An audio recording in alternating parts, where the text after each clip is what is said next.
পুনৰ এই 2 দিনৰ ভিতৰতে শিক্ষামন্ত্ৰী মহোদয়ক লগ কৰিবৰ কাৰণে আপোনালোকৰ সহযোগত আৰু আমাৰ চেনেলৰ সহযোগত এটা কাৰ্যপন্থা হাতত লোৱা হ'ব। সকলো কানেক্ট হৈ থাকিব। শিক্ষক নিযুক্তিৰ মেৰিট লিষ্ট সম্পৰ্কে আজি এটা বহুত বেছি গুৰুত্বপূৰ্ণ কথা, বহুত বেছি গুৰুত্বপূৰ্ণ বিষয় এটা আলোচনা কৰিম। সকলোৱে একেবাৰে শেষলৈকে চাই থাকিব। পে'বেক স্পীডটো বঢ়াই ল'ব যদিহে আপোনালোকে আমনি পায়। 24 ঘণ্টাৰ মাত্ৰ 6 মিনিট সময় আপোনালোকে খৰচ কৰক আৰু গোটেই কথাখিনি জানি বুজি আপোনালোকৰ কৰণীয় কি হ'ব, যদি আপোনালোকে যিটো সপোন ভাবি আছে সেই সপোনটো সাৰ্থক হ'বলৈ আপোনালোকে কি কৰিব লাগিব সকলোৱে জনাটো আচলতে বহুত বেছি প্ৰয়োজনীয়। এটা লাইক কৰিবলৈ একেবাৰে নাপাহৰিব ভিডিঅ'টো, আৰু আপোনালোকক শ্বেয়াৰ কৰিবলৈ একেবাৰে নাপাহৰিব বন্ধু বান্ধৱীৰ সৈতে, কাৰণ সকলোৱে এই বিষয়টো আচলতে জনাটো প্ৰয়োজন। যোৱা 7 জুন তাৰিখে আপোনালোকৰ দৰেই প্ৰাৰ্থীসকলে কষ্ট কৰি DW অফিচ ভিজিট কৰি যিটো খবৰ বা যিটো গ্ৰীণ ছিগনেল পালে মেৰিট লিষ্ট কেতিয়া ওলাব সেই সম্পৰ্কে আলোচনা কৰিম। আৰু আপোনালোকৰ এই ক্ষেত্ৰতে আচলতে বহুত কৰিবলগীয়া কাম আছে। যিটো বিজ্ঞাপন চলি আছে সেই বিজ্ঞাপনটো ওলাবৰ কাৰণে আপোনালোকৰ সহযোগত, আমাৰ চেনেলৰ সহযোগত কিমান আচলতে কাৰ্যপন্থা, কিমান অফিচ ভিজিট কৰা হৈছিলে, সকলোকে একগোট কৰি ইমানেই প্ৰেছাৰ দিয়া হৈছিলে যে লাষ্টত শিক্ষামন্ত্ৰীয়ে কৈছিলে যে আপোনালোকৰ আহি থাকিব নালাগে, মেৰিট লিষ্ট শিক্ষক বিজ্ঞাপন সোনকালে ওলাব। গতিকে এনেকুৱা এটা পৰ্যায়লৈকে পাইছিলে, আৰু এই মুহূৰ্ততো মেৰিট লিষ্ট সম্পৰ্কে আমাৰ দৰে এই সৰু চেনেলটোৱে আচলতে মাত মাতি আছে আৰু আপোনালোকক একগোট কৰি আছে, অন্ততঃ কামখিনি আচলতে দেখুৱাই আছে। আমি সম্পূৰ্ণ এক্সপিৰিয়েঞ্চৰ ফালৰ পৰা আচলতে গোটেই বিষয়টো কৈছোঁ। এক্সপিৰিয়েঞ্চ লাগে, যিকোনো কাম আচলতে কৰিবৰ কাৰণে এক্সপিৰিয়েঞ্চটো লাগে, আৰু আমাৰ সেই অন্ততঃ এক্সপিৰিয়েঞ্চখন আছে যে কেনেকৈ কাম কৰিলে কিবা এটা কাম আচলতে সিদ্ধি হয়। যোৱা 7 জুনত আচলতে যিটো অফিচ ভিজিট কৰা হৈছিলে, এটা দুখৰ কথা যে প্ৰথম কথা হৈছে যে মানুহখিনি আচলতে ওলাই নাহে। ঘৰতেই তেওঁলোকক আচলতে ইনফৰ্মেশ্যন লাগে, ঘৰতে মোবাইলটো টিপি ইনফৰ্মেশ্যন লাগে। আচলতে সেই যিটো মনোভাৱ আপোনালোকে অকণমান আঁতৰাব লাগিব, আৰু আপোনালোকে অন্ততঃ যিসকল গুৱাহাটীৰ পৰা দিনতীয়াকৈ ঘৰলৈ উভতি যাব পাৰে তেওঁলোকে অন্ততঃ অকণমান কষ্ট কৰিব লাগিব। পইচা আচলতে একো ডাঙৰ কথা নহয়, পইচা 200-300 থকা মানুহৰ কাৰণে একো ডাঙৰ কথা নহয়। আপোনালোকৰ বহুত বেছি খৰচ নহয়, যি নেকি দিনতীয়াকৈ গুৱাহাটীৰ পৰা আচলতে ঘূৰি যাব পাৰে। তো থুলমূলকৈ ক'বলৈ গ'লে DW এইটোৱে কৈছে যে জুন মাহত কাম আচলতে আৰম্ভ হোৱাটো অকণমান সম্ভাৱনা কম আছে। জুলাইটো হ'বনে নহয় সেইটো তেওঁলোকে স্পষ্টকৈ কোৱা নাই।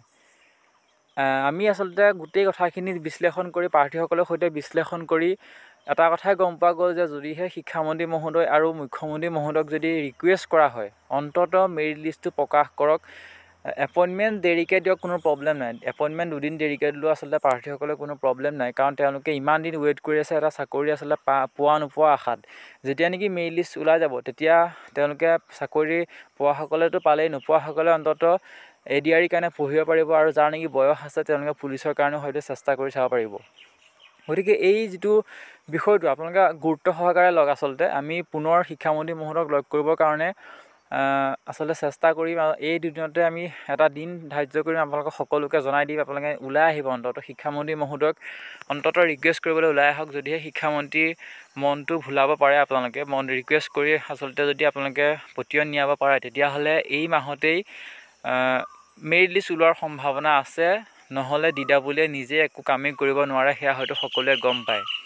এই ক্ষেত্ৰত আপোনালোকে মহিলাসকলে বিশেষকৈ, আৰু আমাৰ যি মুছলমান আমাৰ প্ৰাৰ্থীসকল আছে, আপোনালোকেও অকণমান কথাটো গুৰুত্ব দিব, কাৰণ দেখা গৈছে যে মুখ্যমন্ত্ৰী মহোদয়ে, আমি বিভিন্ন ধৰণৰ সভা সমিতিত গ'লে দেখিছোঁ যে মুছলমান মানুহসকলক মুখ্যমন্ত্ৰী ডাঙৰীয়াই এটা ভাল দৃষ্টিৰে চায়, তেওঁলোকৰ অভাৱ অভিযোগসমূহ পূৰণ কৰিবলৈ বেছি চেষ্টা কৰে। আমি কৰিমগঞ্জ যাওঁতে দেখিছোঁ যে মুছলমান ল'ৰা ছোৱালীসকলক নিজেই মাতি আনি ফটো তোলে, কথা পাতে, খুব এটা ধুনীয়া ৰেছপন্স কৰে। আপোনালোকে সেইকাৰণে এই ক্ষেত্ৰত আপোনালোকে মুছলমান যিসকল প্ৰাৰ্থী আছে আপোনালোকেও আচলতে ঘৰতে সোমাই থাকি ওলাই আহিব, আৰু মহিলাসকলকো আচলতে তেওঁলোকে যিটো বিচাৰে অন্ততঃ আচলতে সহায়টো কৰিব বিচাৰে সকলোৱে, সেয়া হয়তো সকলোৱে গম পায়।